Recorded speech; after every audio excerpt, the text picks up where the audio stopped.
Arcus, 27. Most of the fiction featuring Hattie and Jordan end with one of the siblings disappearing, which accounts for some of the contradicting memories I've discovered in the fog. I believe there are several actual Hatties and Jordans stuck here with all the others. The memories I've studied so far conflict with one another so that they rarely line up with each other or the fictional stories I found in the Chamber of Blood. However, I must always remember that the collected stories and artwork in the chamber are interpretive. They are not exact, and they were more or less inspired by several versions of the siblings that exist, or will exist, or have existed within the endless tapestry that is the Omniverse. The truth is, the unknowns have collected so many stories that I don't know where to begin my research. Currently, I am focusing on the Red Crane and 12 to Midnight to better understand how the Black Fog works and how the characters in these stories may have been able to interact with it to their advantage. There are also many versions of déjà vuism that relate a story of how one man found a way into the darkest recesses of this dimension to save the one he loved. But the story doesn't go into the details of how he managed to find a way in, and I will have to go through other versions of the story to see if there is any information that can help me. Better yet, I am hoping to find his actual memories within the fog to give me a sense of how he found a way into this realm.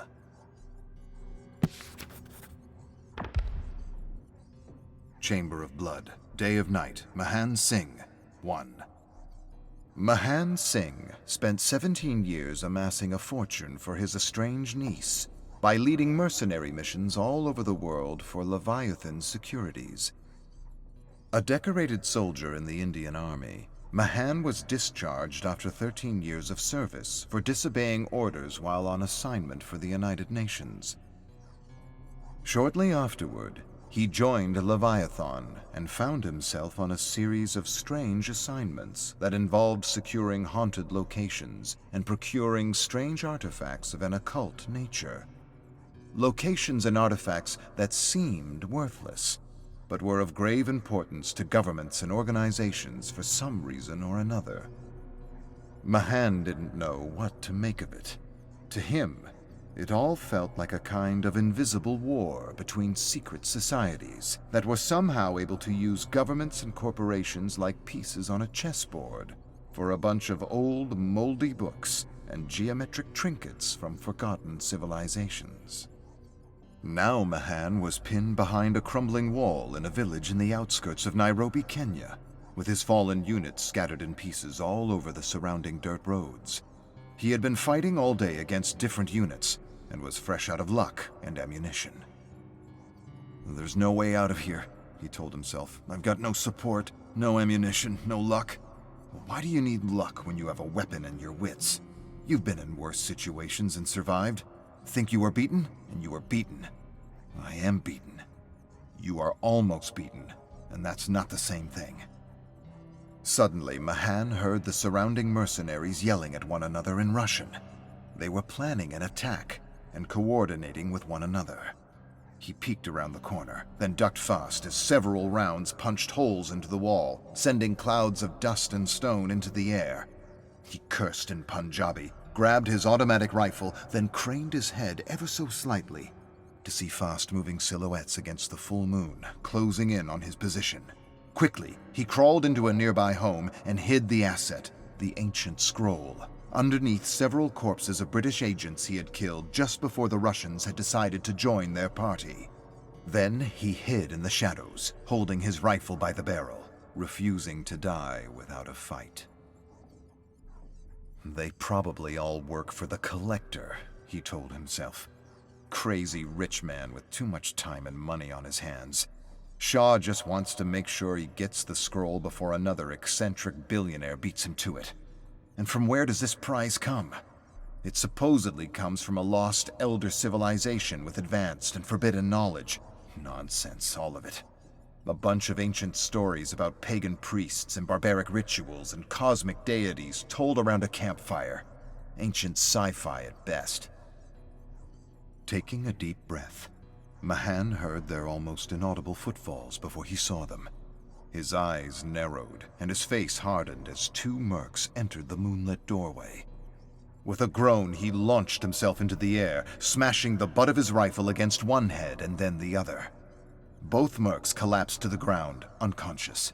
A split second later, Mahan yanked a loaded rifle from the hands of one of the fallen mercs and rushed through the doorway, taking cover behind a well spilling over with thick, buzzing flies like living black soup. Inside the well were the rotting bodies of those who had sought the scroll but had found death instead. Mahan buried his nose in his arm and suppressed an instinct to retch. Then, seeing a merc, he lifted his rifle and pulled the trigger. Bullets tore holes through the neck and face as the mercenary staggered back and forth, then fell against a wagon with the pulpy head hanging by a shred of flesh. As he searched the shadows for other mercs, Mahan suddenly heard the crunch of stone behind him. He whirled to fire, a second too late. Several rounds pounded into his Kevlar vest like a jackhammer, sending him stumbling backward into the black soup of death. A moment later, the surviving mercs loomed over the mouth of the well as a thick black fog coiled around them like a snake. Taking a deep breath, Mahan closed his eyes and waited for a death that never came. Instead of a report ripping through the darkness like a clap of thunder, he heard a scream, followed by a cry and then shrieks of agony. When he opened his eyes, the mercs were gone, as though they had been erased by the fog. Mahan struggled through the putrid blood and fluids to climb up and out of the well. As he pulled himself over the gore-covered mouth, he noticed the world had been plunged into an abyss of fog. Before he could make any sense of what was happening, something snatched his ankle hard and tried to pull him back down. Desperately, Mahan gripped the edge of the well and held on tightly. He looked to his feet where he saw multiple hands yanking and clutching at his legs. He held on for dear life, but his hands slipped in the blood and gore and soon gave way. With a terrible cry, he fell back into the gore as bony hands clawed at his legs, his arms, his throat, his beard, his nose, his turban, and pulled him deeper and deeper into the darkness. Needles of pain burst inside his head as he drowned in thick fermenting blood. He knew with a strange resignation that he was dying, or that he was already dead, and that he would never know his niece or what had become of her. After his wife and parents had died in a plane crash and his brother had disappeared, she was the only one left. She was his only family, and he swore he would always take care of her. But then life happened, and in the end he had only taken care of himself.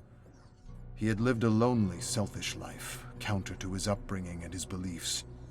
He was a walking contradiction who had somehow convinced himself that he was cursed, that everyone he had ever loved died or disappeared, and that he was doing his niece a favor by staying out of her life. He had somehow convinced himself that he was keeping his bad luck away from her, while he amassed a fortune that he would one day leave her. But Mahan knew it was all a lie. He didn't know the first thing about nurturing and raising a human being. Raising his brother's daughter terrified him, and that's why he had clung to any reason he could to abandon her. All he knew was killing and destroying in the name of governments and corporations. And as the darkness swallowed him whole, Mahan realized in horror that killing and destroying was all he would ever know. Mahan had failed his ancestors, he had failed his family, he had failed his brother and his niece. He would never know her hopes, her dreams, her likes or dislikes. He would know nothing except the inky blackness that swept over his eyes and the unnameable terrors that awaited him in the great unknown. Mahan opened his eyes with a start. He was still in the well, submerged in the putrid death stew, staring up at thick black fog drifting over him, as he heard a whirring sound, the sound of a motor accelerating and decelerating somewhere in the distance. He took a moment to gather his senses. He didn't remember much. He remembered being shot, stumbling back, and falling into the well.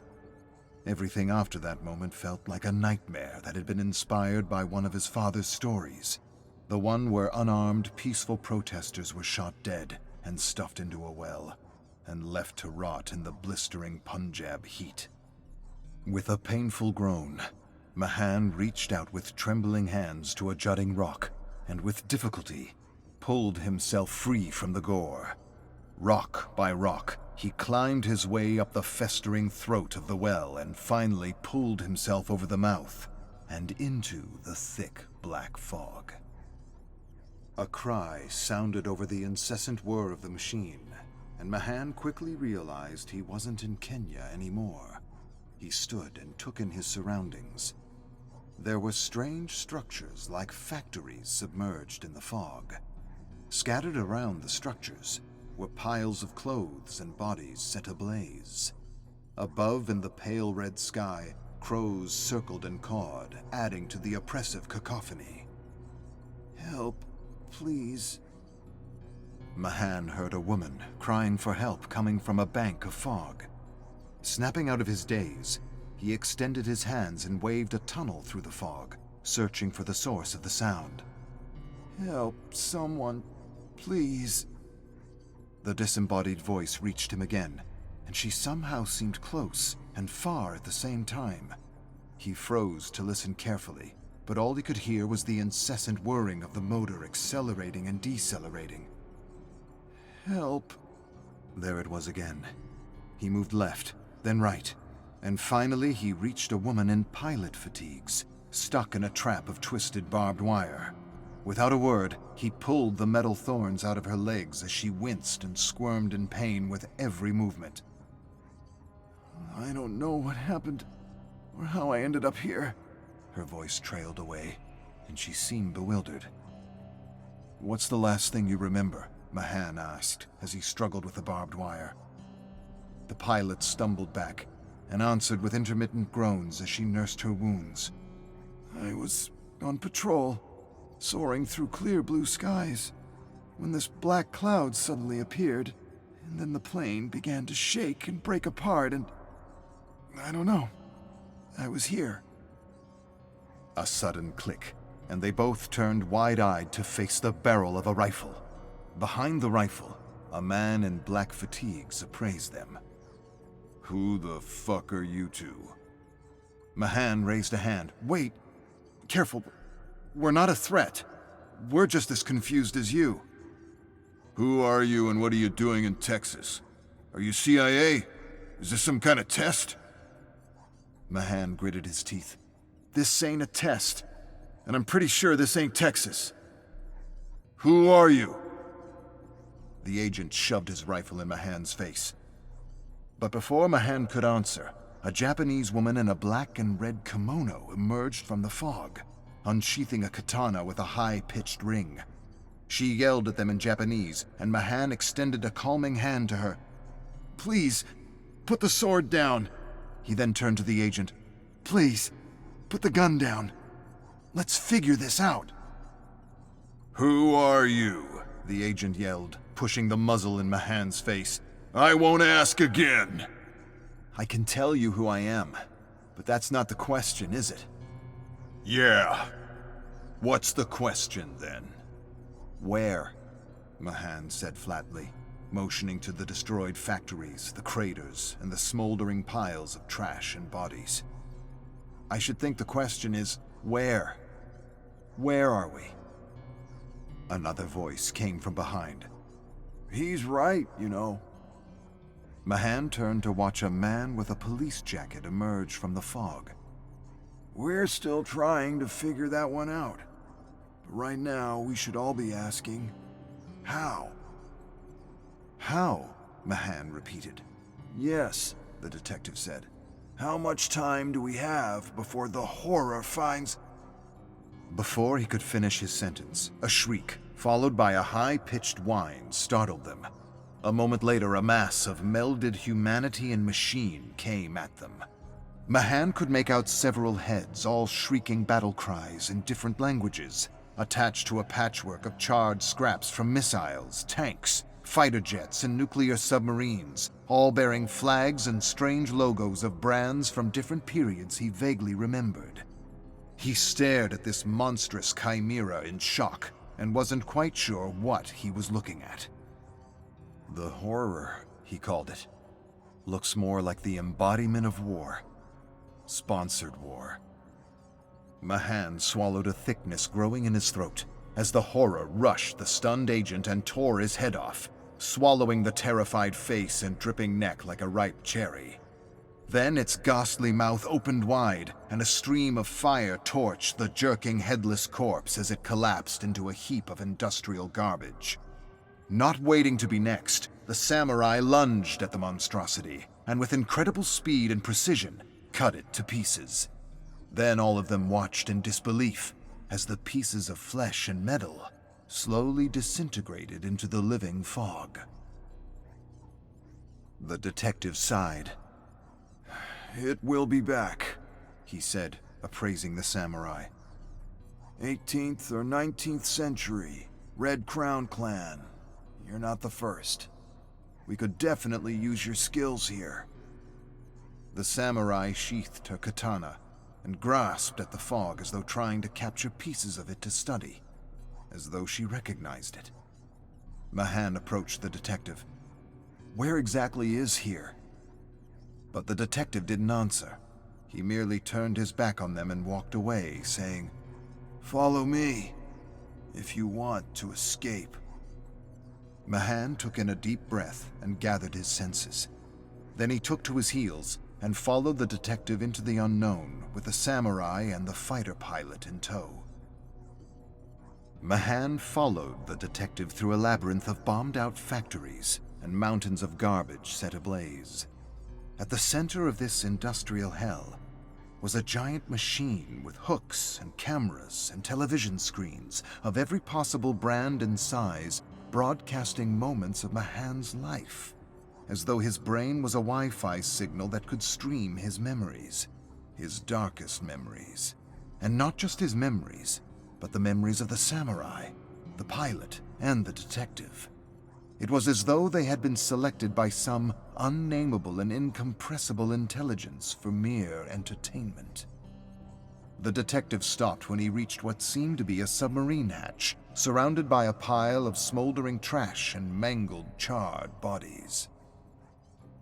"Get in," he yelled, opening the hatch. "I'll explain what I know when we're safe." "Where does it lead?" Mahan asked. "Away from here," the detective said, "and that's all you should care about right now. We don't have time for explanations, but when we're safe, Ben will answer all your questions as best he can. Right now, you need to—" A clanking noise suddenly interrupted him. "Go, go, go!" the detective yelled as the horror came at them from the shadows. Instantly, he pulled out his flashlight, distracting the horror as Mahan and the others escaped down the hatch.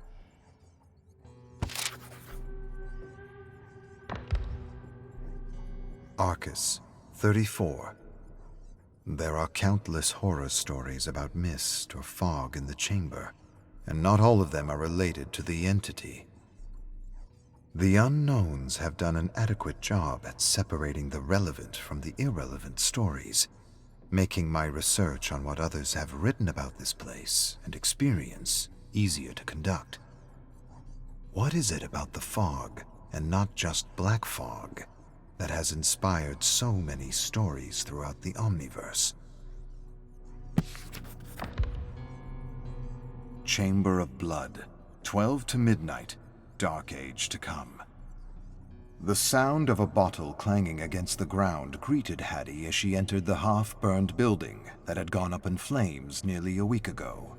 Thick, smoky air stung her nose as she stepped over shards of glass and heaps of charred wood. Bright city lights spilled through the shattered windows and crumbling walls.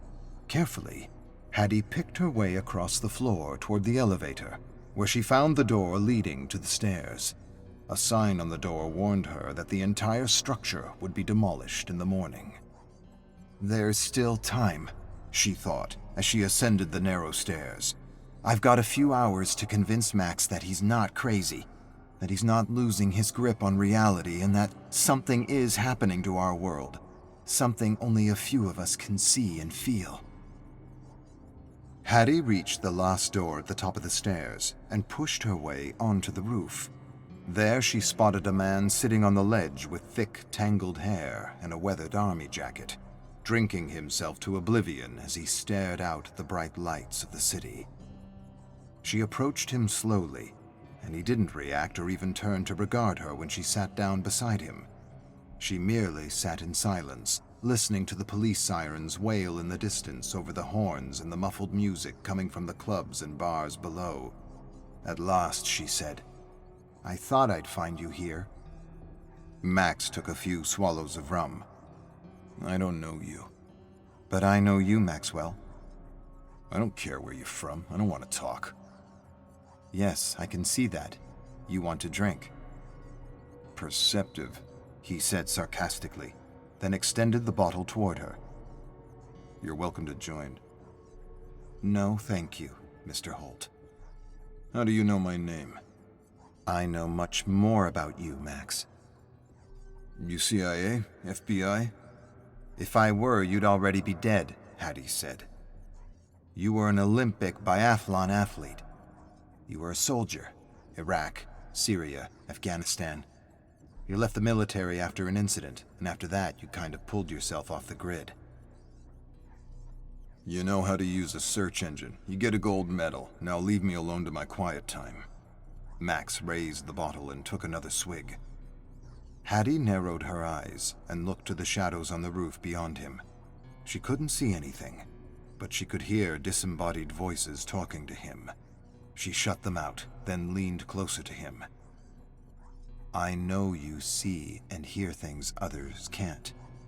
I know they follow you. I know you want them to stop. And I didn't get all that from a search engine." Max lowered the bottle from his lips and fixed his gaze on a couple arguing on the sidewalk below. "You don't know what I hear, what I see." "Things from another place, another world, another realm." Max swallowed a growing lump in his throat. Hattie paused, then continued. "Something otherworldly attacked your unit, and you survived because of your abilities, and now no one believes a word of it. You were ridiculed, discharged, and silenced with an endless supply of opioids to fog your memory and neutralize your questions." Hattie stopped as his eyes filled with tears. "You're not crazy, Max. You saw what you saw, and no drug or drink in the world will relieve the guilt or stop the nightmares. And that's why you're here, isn't it? Waiting for morning to make it all stop." Max cleared his throat. "What do you want?" "Your skills and abilities on my team." "And what team is that?" "The one that is trying to stop the end of the world." Max laughed uproariously, then stopped at once. "You're serious?" Hattie grabbed the bottle out of his hands, took a swig, handed it back to him, and nodded gravely. Max shook his head. "What do you know about what happened to my unit?" "Not much," Hattie admitted. "What I do know is there are some very powerful people who have the answers, or think they have the answers you're looking for. What I do know is that since I was a teen, I've been caught in the crossfire between two warring groups that need people like us to access this other realm and bring things back. I've been running from them for the last 40 years, and I've helped others like us from suffering an unknown fate at their cruel hands." Max's face hardened. "They laughed at me. They said something in me snapped, and that I had imagined the fog and the creatures that came out of it." Hattie shook her head. "You didn't imagine anything. I lost my brother in the same way." They exchanged a look. "He's not dead. I can still hear him. I do. But I can't see him." "Where is he?" Hattie shrugged. "I don't know. All I know is we're not the only ones who lost friends and loved ones to this phenomenon. And if we work together, we might one day see them again." Max laughed and pulled on his bottle. "So you're recruiting me? Is that what you're doing? Recruiting me in some kind of paranormal army?" He laughed again in disbelief. Hattie watched him laugh. "I'm giving you what you need." "Then what is that?" "A second chance," Hattie answered flatly. "Purpose, meaning, a chance to save others from being murdered or used by the same assholes who are coming for you right now as we speak." Max laughed. "What are you talking about? Who's coming for me?"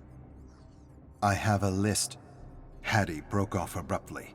She pulled out a gun from her jacket and shot 2 dim figures in the head as they emerged from the exit door. She then jerked to her feet and hurried to the bodies, searching their jackets for IDs without any success. "There'll be more," she said, looking up at Max as he stepped beside her with wide, confused eyes. "You're at the top of their list, and that's why I'm here." "What list? What are you talking about?" "Follow me," Hattie said, "and I'll explain everything." Max nodded, dropped his bottle with a loud clang, and followed Hattie down the stairs, through the charred building, and out into the alley where a cab was waiting for them. Max Holt stood in the basement of the Park and Sherwood bookstore, examining a wall of pictures, notes, and numbers, covered by a web of red string highlighting connections.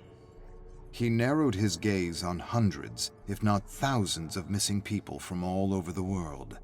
Tacked between the pictures and notes were transcripts of horror stories from various podcasts, decoded into numbers and coordinates. He then glanced around the room and noticed artifacts and artworks from ancient civilizations he did not recognize from any history book he had ever read, and he had read many. He turned back to the wall and noticed for the first time a picture of his unit in Afghanistan, among countless other units that were missing in action. His face grew stern, his eyes narrowed, and he turned to Hattie and asked, "Is this the list?" Hattie stepped beside him. "This is the list of those we failed." Her eyes fixed on a picture of her brother at a World War II Zeppelin crash site in the French Alps, where they had recovered several wonder weapons that a secret unit of German soldiers was transporting for the Thule Society. It was the last time she had seen him before he had disappeared. The list is of those that are being targeted by some very powerful and disturbed elites. They will either be killed in ritual sacrifice, or they will be used as tools to search areas that overlap with another dimension. I don't understand. I know, it's a lot to take in. But these groups, they communicate through random podcasts and deliver encoded messages in stories and media, and we do our best to decode them. Max scoffed. Is this some kind of joke? Codes in stories? That's your list? Hattie shook her head. This is real. There are people who are in serious danger, and you can help them. You left the government because they laughed and ridiculed you. That won't happen with us. We know what you saw is real. Max approached the picture of his unit. I've got names and places and endless funds at my disposal, she said. We're 12 to midnight, and only a few of us know it. And I need you on our team, not theirs. Minutes? Seconds. 12 seconds. These groups, Max queried, are they that powerful? You have no idea. Max extended his hand, touching the picture of his unit. He then followed a red string to a passage culled from a horror story. From the passage, he followed yet another string to a series of numbers. The time, day, and place the creatures in the fog attacked them. Hattie stepped away and soon returned with a folder, pulling out a picture of an abandoned cemetery in Chile, along with a picture of a man. She handed the pictures to Max, and he stared at them for a long, thoughtful moment, before nodding that he would join her team.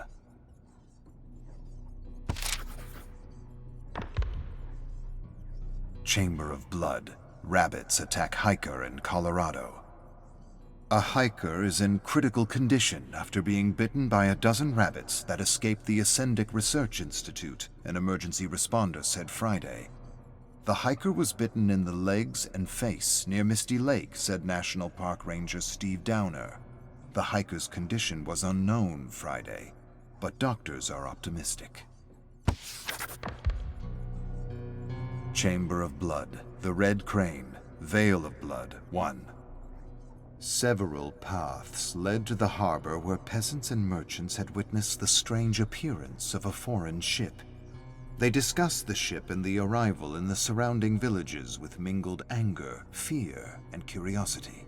Most believe the foreigners were here to disseminate contraband and rob their beloved land of precious artifacts. Many believed a band of thieves was selling these precious goods to these foreigners in exchange for their weapons. Some even claimed that they had seen these thieves on the gangway, loading stolen artifacts and relics from fallen lords and noble families onto their ship. Saku Nakano stood in the moonlight, considering her options. There was the long and safe route along the dirt road, and there were shorter routes through the dark and deadly woods, where many unlucky villagers had been killed by creatures, it was said, not of this world. Saku knew of these cursed places all too well. She had lost her entire clan to these mist-enshrouded areas over the years, and now she roamed the country, the last of the Red Crown clan, seeking out the great corruption that was upon her people, finishing what her clan had started centuries ago. The enemies to her clan, the Black Serpent Society, served a 9-headed serpent made of black mist. They believed the Black Serpent would grant them powers and boons beyond human comprehension in this world and the next, in exchange for unquestioning devotion. They were convinced that the Black Mist Serpent was a demon that slithered through these wooded, cursed areas, creating doorways into what they called the belly of the serpent, or just the belly. Saku turned toward the dark woods, and sensing raw evil in her midst, she prepared to enter, thinking about the hushed conversations she had overheard in the nearby markets. She remembered the merchant hacking and gutting fish as he talked to a woman who was going through a bag of oysters she had just gathered in the sea. She remembered them talking about how they had seen bandits with pistols and gunpowder, and other strange weapons. I remember them mentioning the foreigners, she thought. They said they were Dutchmen. They were on the wharf, speaking fluent Japanese with unknown merchants in plain kimonos, with the exception of a strange serpent crest. They described the crest as a 9-headed serpent, twisted in a circular knot as it chased its 9 tails. They described only a few sailors, and how most of the crew had perished of an unnamed disease during the voyage across the ocean. A sudden laugh interrupted her thoughts. "Where is your husband?" A man in a plain brown kimono looked her up and down in the pearly light of the moon as he approached her. Saku met his gaze, but did not react or respond. The man placed his hand lightly on the hilt of his sword as he continued to appraise her. She was tall and lean, with strong, sinuous arms and piercing dark eyes. She had long, black-oiled hair gathered in a perfect queue, doubled over and tied neatly with a red and white sash. She wore thong sandals and a simple black kimono. A vibrant red sash around her waist held 2 scabbard swords. One sword was short and straight. The other was long and curved at the tip. "Where are your papers?" The man edged closer to her with dim recognition in his eyes. He had heard rumors of an Onimusha in a black and red kimono roaming the land, destroying the wicked while protecting those who could not protect themselves. Or did she roam the land seeking justice for her butchered clan? Or was she a bandit leader who raided and pillaged villages? The man couldn't quite remember what he had heard, and he had forgotten the name people had given her. It was related to her clan and its origin. That much he knew, but not much more. It would have helped if he had paid closer attention when his wife had been discussing her many adventures with her sisters. But he had ignored most of the stories as exaggerated gossip and legends, not unlike that other samurai that everyone called a demon.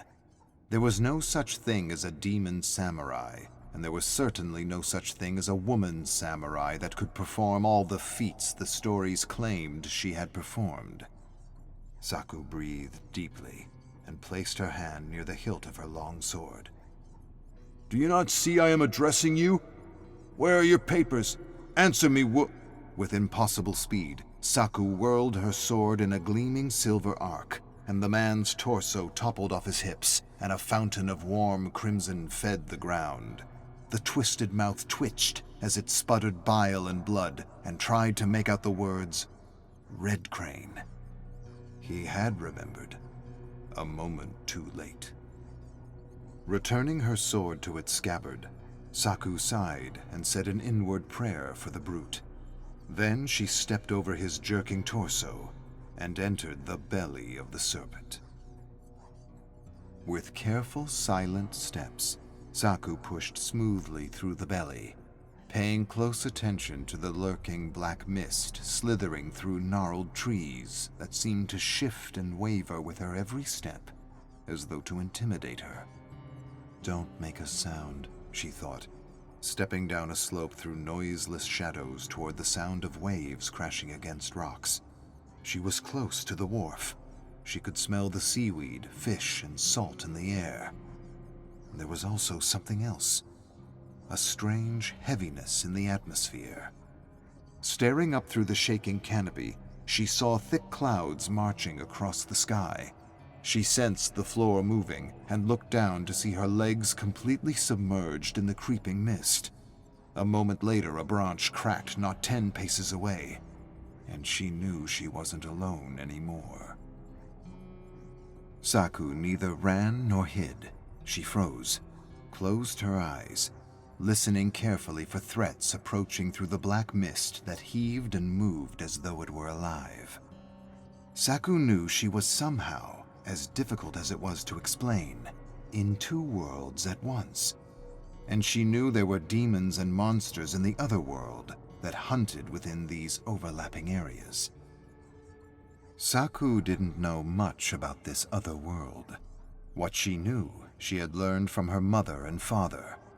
The Black Serpent Society, they had once explained, believed the Black Mist Serpent was a living deity that consumed people, towns, civilizations, and worlds. The Black Serpent Society believed that within the belly there was lost knowledge and power from all these consumed worlds that could help them usher in a golden age of peace, prosperity, and abundance. Their dedication, their devotion, their ritualistic killings were, in the end, for the betterment of humanity. The Red Crown clan, however, believed the promise of a golden age was nothing more than a cosmic ruse, a shiny gold lure to snag minnows, fish, and whales in the abyss. With a deep breath, Saku sensed the threats were gone. She opened her eyes and continued through wavering light and shadow as the wind began to pick up and the mist grew thicker. But then she stopped suddenly when she heard a familiar roar, a thunderous roar that seemed to shake the world. This time, she didn't close her eyes. She didn't run. This time, she silently lowered herself by a tree as she heard the pounding footfalls of a giant samurai in shiny green and gold armor approaching. She heard him smashing bushes and trees with his kanabo as he searched for her in the shadows. She knew without seeing him that she was being hunted by the samurai that had been corrupted and turned into a demon by the Black Mist Serpent. Her sister had told her many tales about this samurai, how he had once been a man of honor and conviction, how he had hunted and executed corrupt merchants and false samurai, how peasants and villagers began calling him a demon because of his savage methods, and how he had ultimately been turned into the very thing he hated most, the very thing the stories depicted him as, The Oni Samurai. The very same Oni her sister savagely battled long ago when they had been caught in the mist. She had escaped, her sister hadn't, and now all she wanted to do was take down this demon and make him tell her where she was. But Saku knew better than to lose herself in the past. She pushed the memory of her sister out of her thoughts and instantly found her focus. She looked through a gap in the trees toward the wharf, where she saw orange specks of light against the wall of darkness that was the sea. She could make it. She could outrun him to a place where he could not follow. Looking over her shoulder, Saku saw the giant samurai only 10 paces away.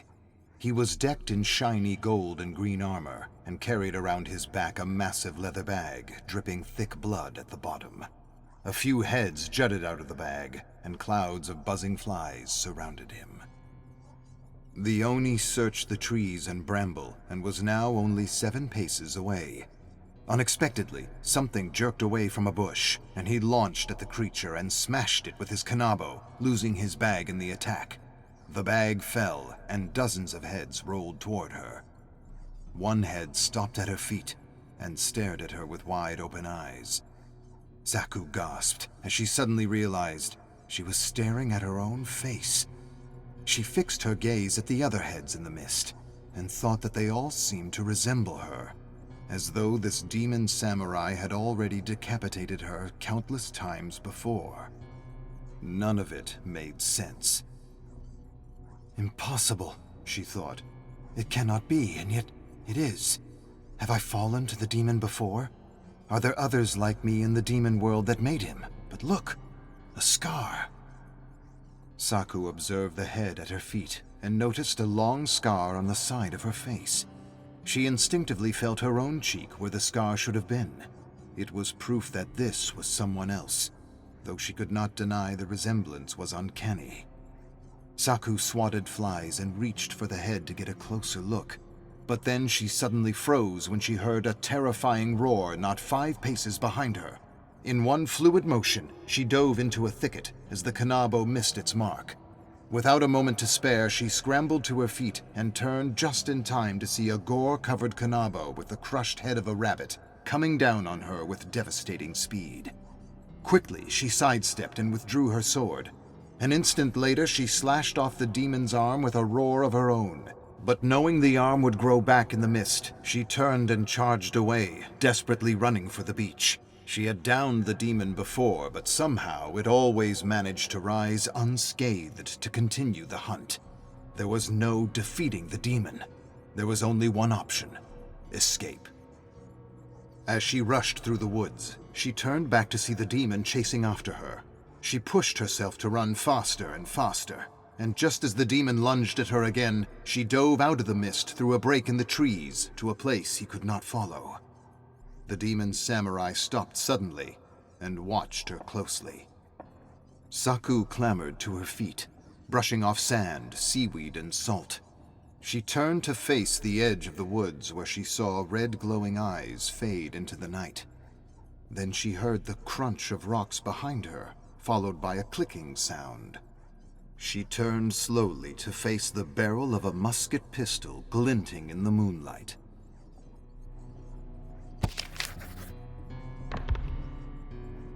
Chamber of Blood, the Red Crane, Veil of Blood 2. Saku looked beyond the pistol, to a man in a dark kimono and short black hair. He inched closer to her with a smile, but she did not move nor give him the satisfaction of flinching. She met his gaze and edged back slightly. Then she stared off in the distance, where she could see shadows moving about a cluster of abandoned homes near the wharf. The small village had been abandoned, no doubt, due to its proximity to the woods and the creatures that lurked within the mist. The man cleared his throat and placed the barrel inches from her face. Saku stared into his eyes without fear or concern. She looked down at his sandals and back to his eyes. "Move," he ordered, his ignorant smile widening. "I know who." A sudden flash of moonlight, and his head toppled off his shoulders before he could finish his sentence. Saku watched the headless body spray warm blood into the cool night, as it jerked left and right and finally collapsed into a mound of shells and seaweed, startling a nervous crab that instantly scuttled away into the gloom of the night. Saku gripped her sword and patiently picked her way through the jagged rock formations to reach the small village, where black serpent brutes guarded the area against anyone who might try to interfere with their dark rituals and secret trade negotiations. She moved silently through the shadows, following the edge of a home. She froze when she heard footsteps approaching. She slowly placed her back against the wall and waited. She peeked around the corner and saw two thugs telling stories about the demon samurai. She crouched slightly. Then, like a mighty tigress, she leaped into the air and thrust her sword through the two heads. They jerked violently, then collapsed when she pulled her sword from their skulls. She took a moment to survey the area, then made her way noiselessly to the wharf, where three thugs laughed and made jokes about the strange red alcohol the foreigners had shared with them. She held her sword firm, and she started toward them, practically gliding with quick, smooth steps. Just as one brute turned to meet her focused gaze, she lunged with blinding speed and... Three headless bodies suddenly staggered stupidly in the dark and collapsed into each other, with arterial blood spraying darkness against the bright light of the moon. Wiping warm blood off her face, she climbed a series of crates, moved past a clump of fishing nets, and crouched by the gangplank. She listened carefully for movement and heard steps just above in the ship. When the footsteps receded to silence, she moved stealthily up the gangplank and halted, scanning the ship, spotting one thug sitting cross-legged on a crate. Beside him were several other crates bearing the VOC logo and name of the Dutch East India Company. Carefully, Saku embarked on the ship and moved toward the brute. But just as she prepared to pounce, she heard a click, followed by a high-pitched wheeling sound. It took her less than a moment to understand she had been lured into a trap, less than a moment too late. Before Saku had time to react, she felt the heaviness of a net collapse over her as dozens of thugs surrounded her with dirty looks and curses. She then watched the sitting thug, the leader of the group, turn to face her. The leader smiled, stood briskly, and laughed. "We thought you might show up," he said as he approached her. He made a quick wave with his hand, and the thugs instantly trained musket pistols on her. "You've been quite busy interfering with our good work." She didn't respond, but she pushed and pulled against the net to gauge its strength. She glared at him as she realized this was no chance ambush. The Black Serpent Society had been tracking her and had somehow managed to trap her. The leader shook his head at her. "Your clan is destroyed. Your weapon is irrelevant and outdated. You're outnumbered and trapped. And still you think you can do the impossible." This will be difficult, she thought, but not impossible. I've been in worse situations and survived. Saku inched closer to the leader as he smiled at her. She believed his reluctance to shoot her was evidence that they wanted her alive for one of their rituals. The leader motioned to all the thugs and laughed again. Saku gritted her teeth and studied the thugs as they slowly closed in on her from every direction. She looked into the leader's thieving dark eyes and saw all the lies and treachery of the Black Serpent Society. Then, looking beyond his eyes, she visualized herself triumphing against her enemy, leaping from thug to thug, cutting them down with her sword like weeds. Suddenly, the leader barked orders, snapping her back to reality. The thugs inched closer to her with hideous smiles and wide, nervous eyes. "Surrender willingly," the leader said flatly, "and we will reunite you with your clan, as misguided as they may have been." Saku understood his meaning. He believed their rituals would open a doorway into the nameless realm, where they were supposedly trapped and cursed to live out an endless cycle of life and death for reasons beyond comprehension. Saku didn't know what to believe. What she did know was that she wouldn't allow these thugs the satisfaction of serving her on a sacrificial platter to the darkness they served and she had promised to destroy. She had made an oath long ago as a member of the Red Crown clan to cleanse the world of the reeking corruption that was the Black Serpent Society, and she planned to honor that oath. With the strength and power of her ancestors coursing through her veins, Saku instantly rushed forward, her hand thrusting through the net. Powerful fingers grabbed the leader by the scruff of his kimono and pulled him in. Then, using him as a human shield, she whirled as pistols fired and balls ripped through his belly, chest, and skull. Through the rising smoke from the pistols, Saku could see the thugs trying to reload. Without a moment to lose, she tossed her busted and shredded shield to the ground, and with difficulty, she sliced through the net with her sword. A moment later, she was a hurricane of death and destruction, leaping from thug to thug as her hissing blade painted the deck red. The thugs didn't know what to do. They were too stunned to react. It was like fighting a ghost, a monstrous shadow, a formless mist with swords for claws. Their futile attempts to parry her attacks with pistols met empty air as limbs fell and heads rolled.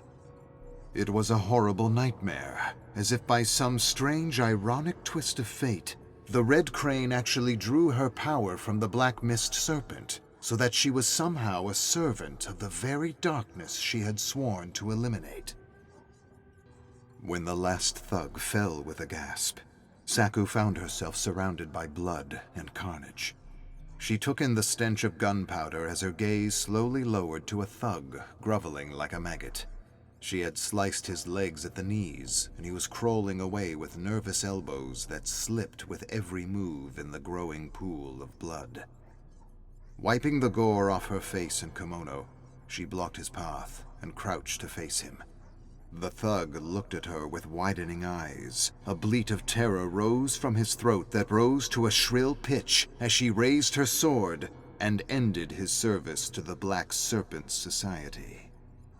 Saku rose slowly and, searching the ship, spotted a cluster of oil lamps glowing and flickering atop a crate. With focused determination, she picked her way through the bodies and kicked the crate, sending the oil lamps scattering to the wooden deck below. The lamps spat liquid fire and set the deck and lifeboat ablaze.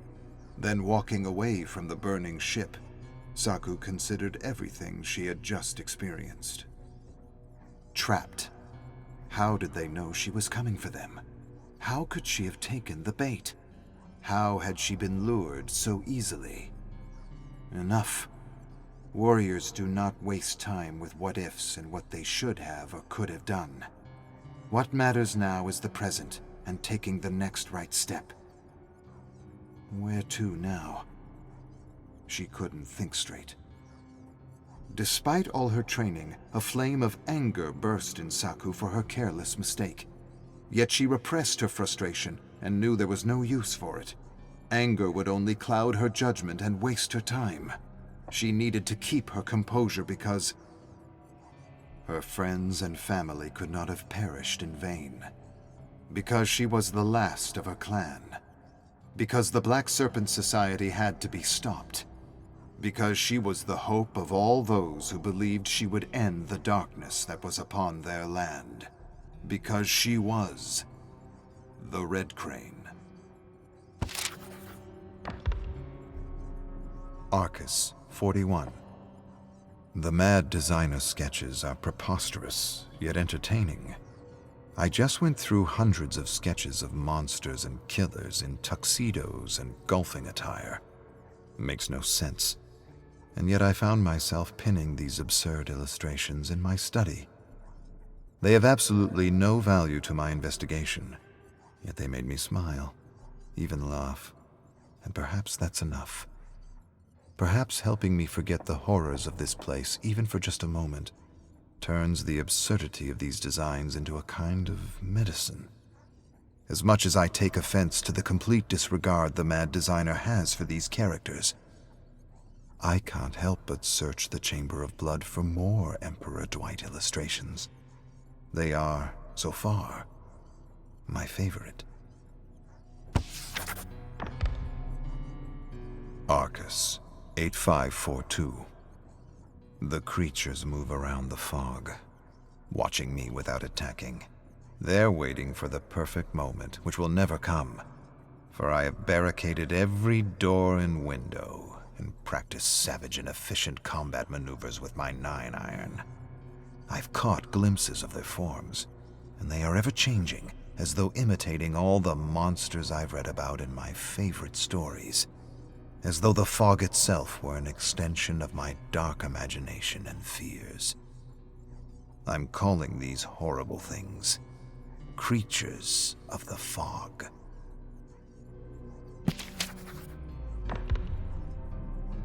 Chamber of Blood, Deja Vuism. It was a book club, and they were arguing over the latest Edwin Cain novel, along with the interview the author had given, where he discussed a concept he had called Deja Vuism. He put forward the theory that our brains are biological quantum computers with vast networking abilities beyond our current understanding of physics. Cain believed that our quantum brains could connect to other beings with similar frequencies within the multiverse, as though they were interdimensional cell phones. The club members, who discussed these theories and how they sometimes felt their inner voice was another version of themselves, advising them from another time or place, began telling stories about instincts, gut feelings, and deja vu experiences that felt all too real. There was one skeptic who scoffed at the idea of the multiverse. He thought the idea was ridiculous comic book nonsense, and he laughed at the very notion that our brains were interconnected multidimensional computers that received or projected ideas from the ether. One woman exclaimed, "It could be true. Such a theory would help us understand why ideas seem to come to us as a group, or why so many similar ideas seem to bubble up all over the world at pretty much the same time. Who's to say we aren't all tapping into the same stream of ideas?" The skeptic answered, "It's just coincidence. That's all it is when a bunch of people from different places come up with similar ideas. And coincidence has nothing to do with the multiverse or other versions of ourselves in the universe." Another man shook his head and said, "I don't really agree. There's shit out there we just don't understand. And I recently read the idea for Wi-Fi and cell phones came from a bunch of scientists trying to understand a gland in our brain. A gland that's bioluminescent and seems to be searching for signals. Granted, this could be online misinformation, but what is true, and what many cultures believe, is that our artists can tap into things not of this world." What I found interesting was how Cain said these visions that artists receive are only accessible to those who experience trauma when they're young, those who have been bullied, abused, exiled, those who have learned to shut out their reality for self-protection in order to fully experience other realities. A woman added, "The door to the physical world closes, the door to another world opens." The skeptic laughed and was just about to speak when another woman, an aspiring storyteller, interrupted him and said, "I get visions and dreams about the same place all the time. One of my recurring dreams is of Romulus and how he is taken up by a massive black storm cloud and brought to this dark realm where he's chased by a hideous creature, a monster that could not possibly exist. What's strange is he's not alone. He's not the only being hunted. He's with a biker and 2 other Scottish men who at first I thought were sailors. But then I had this other dream that showed me that they were, in fact, lighthouse keepers. I did some research and I could swear by the pictures that the biker I was seeing was Yui Kimura, the one who disappeared a few years ago." The skeptic laughed and said, "So what you're saying is the Emperor of Rome wasn't assassinated by his generals, but is somehow stuck in some kind of demented world with Yuri Kimura and 2 lighthouse keepers. This, you somehow believe, is real. Romulus and Yui are running from a monster as we sip coffee and tea in our cozy chairs and talk books and authors. This is what you're putting forward as something possible? Something reasonable for all of us to believe?" A woman said, "It sounds a bit out there, but maybe there are things in the cosmos that are beyond reason or science." Another woman beamed at the aspiring storyteller and said, Real or not, you should write a story for your blog or even for your next performance. I think it would be a lot of fun, even if it does require a little suspension of disbelief." The aspiring storyteller smiled and answered, "Actually, I have a draft I've been working on, which I wanted to share with the group before I posted it. I'm still not sure if it's a story I can perform because it's a bit complicated and messy, but maybe you can help me find ways to energize and simplify it." Everyone nodded enthusiastically, except for the skeptic who rolled his eyes. The storyteller pulled out a coffee-stained notebook and opened it to a story that she still hadn't titled. She took a deep, calming breath and began. "This story doesn't have a title, but I'm thinking of calling it The Tragedy of Cliff and Alex, who were real people and who disappeared before most of us were born. Now, I'm not one to believe in conspiracy theories or urban legends, but their story, which I acquired through extensive interviews and research, opened my mind to the possibility that there is more to our lives than that which can be seen or proven." The skeptic quipped, "Well, that's convenient, isn't it?" The storyteller ignored his comment and continued. "Love, for example, exists and ceases to exist just as soon as we indulge in proofs and evidence. As soon as there is doubt, as soon as there is a need for proof, love is dead. And yet we know love is real. And we know, don't we, that love is quite unreasonable. It's powerful, it's maddening, and we hate that we can't define it. Love exists, and it doesn't need to be proven in any way, shape, or form for it to be real." The storyteller made an exaggerated gesture to grab something in the empty air. And yet, just as soon as you try to grasp it, it tatters at the touch. Cliff Barra always loved horror movies. He started making scary movies when his father bought him his first Super 8 camera. And so it comes to no surprise that he grew up to be a famous director who translated his favorite Gothic novels and horror stories to the silver screen. It's also no surprise that when he met Alex DeMauro, an equally famous art director known for his brilliant and visionary production sets and costume designs, that they were instantly smitten with one another. Together, it's safe to say, they produced some of the scariest and most iconic films to date. But all this changed when Alex suddenly disappeared while on set, in a rolling cloud of black fog the crew insisted they had not designed. From that point on, the movie stopped. A great heaviness came over Cliff as he found himself confronted by the horror that he would never see Alex again. He turned his back on his friends, his career, his life, and he became possessed by an obsession to find out what had happened to Alex. Investigations into this strange fog led him to a group of people searching for missing loved ones. With this group, he learned about the existence of secret cults and societies that understood the black fog and the strange realm from which it came. He dug deeper and deeper, discovering his old movie set wasn't haunted as everyone said it was, but was a kind of doorway to another realm. So he returned to the haunted movie set where Alex disappeared and waited and waited. He waited for days until finally he heard Alex's laughter, and with the laughter came the fog, and the fog rolled in and carried him away. And so Cliff ended up in another world that defied his wildest nightmares. He followed Alex's voice through a darkness that had never known the light of day. At last, he came upon a forest of wooden stakes bearing skewered heads. He picked his way through the stakes, inspecting each head. The scene reminded him of one of the first films he had made as a teenager. He soon came to one head that resembled an old producer friend of his. Suddenly, the eyes sprang open, and Cliff started. At once, all the heads came alive, taunting and ridiculing him like he had been ridiculed as a child for his passions and hobbies. But Cliff stayed the course despite the insults and the taunts that he would never see Alex again. One head of the thousands shouted louder than the rest. The head screamed that Alex was being corrupted and that he should turn back before it was too late. Realizing this severed head knew more than the rest, Cliff kicked the stake and caught the head as it toppled off. The head protested and yelled that it had once been a king, and it didn't want to be in the hands of a commoner. And Cliff promised the king he would release him after, and only after, he helped him find Alex.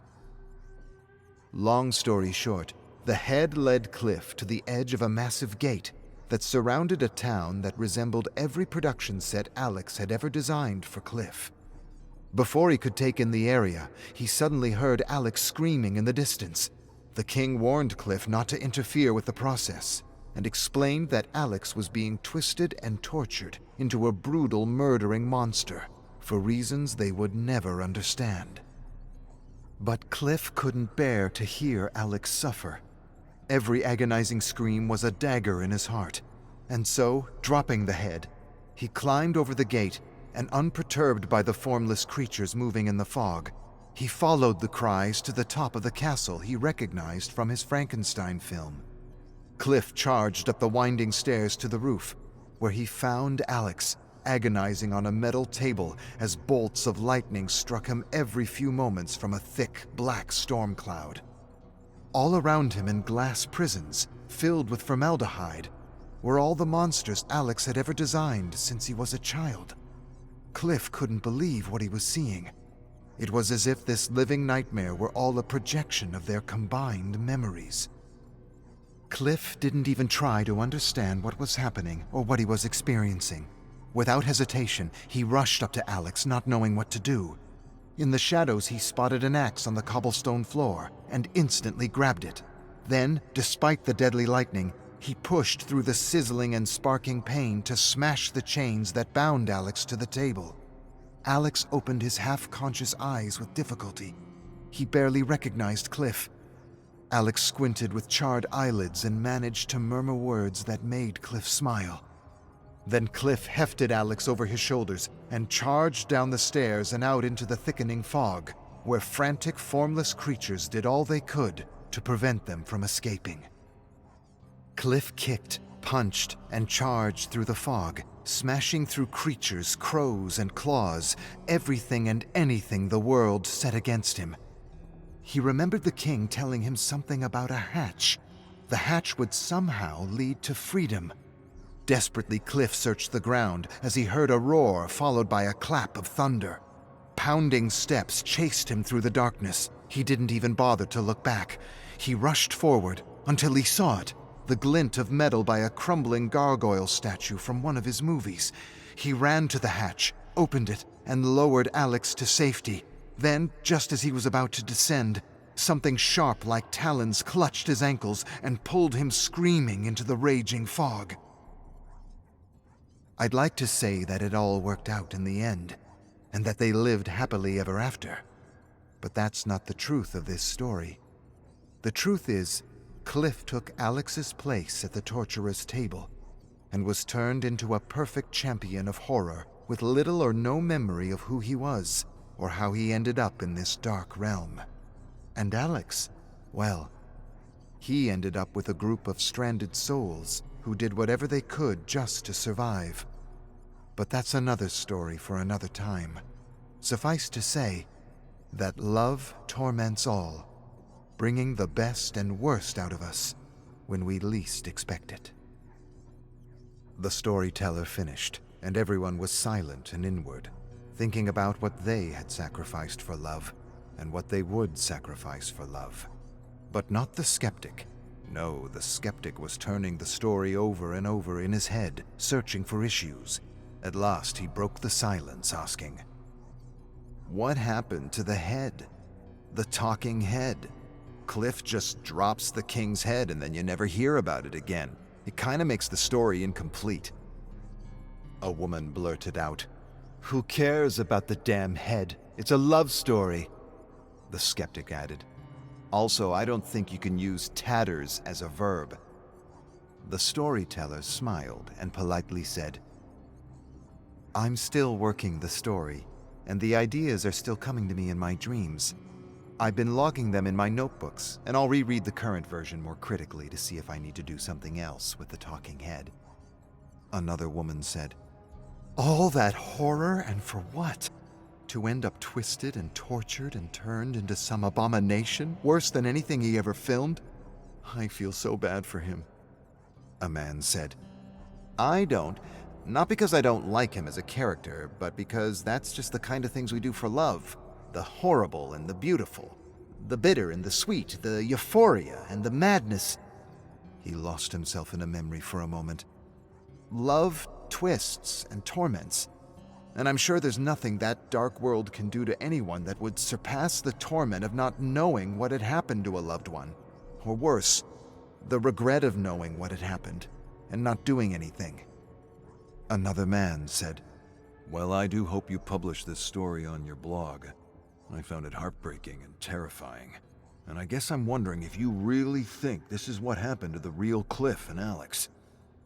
The storyteller shrugged and closed her notebook as she prepared to leave. She wasn't sure what she believed anymore. The skeptic laughed and said, "I'll tell you what I think.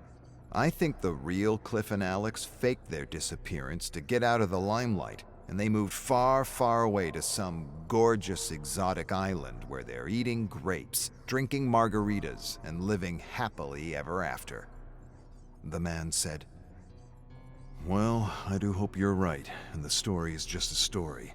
But if you're not, well, I hope Alex will one day be able to do for Cliff what Cliff did for him. A woman said, "It kinda makes you wonder if the characters we read about in the books are actually real somewhere." Another woman said, "A story in this world, reality in another." The storyteller stood, smiled at all the book club members, and excused herself as she had an early shift at the cafe. Everyone said goodbye, watched her disappear out the door, and then returned to their discussion about Edwin Kane, déjà vuism, and the story they had just heard.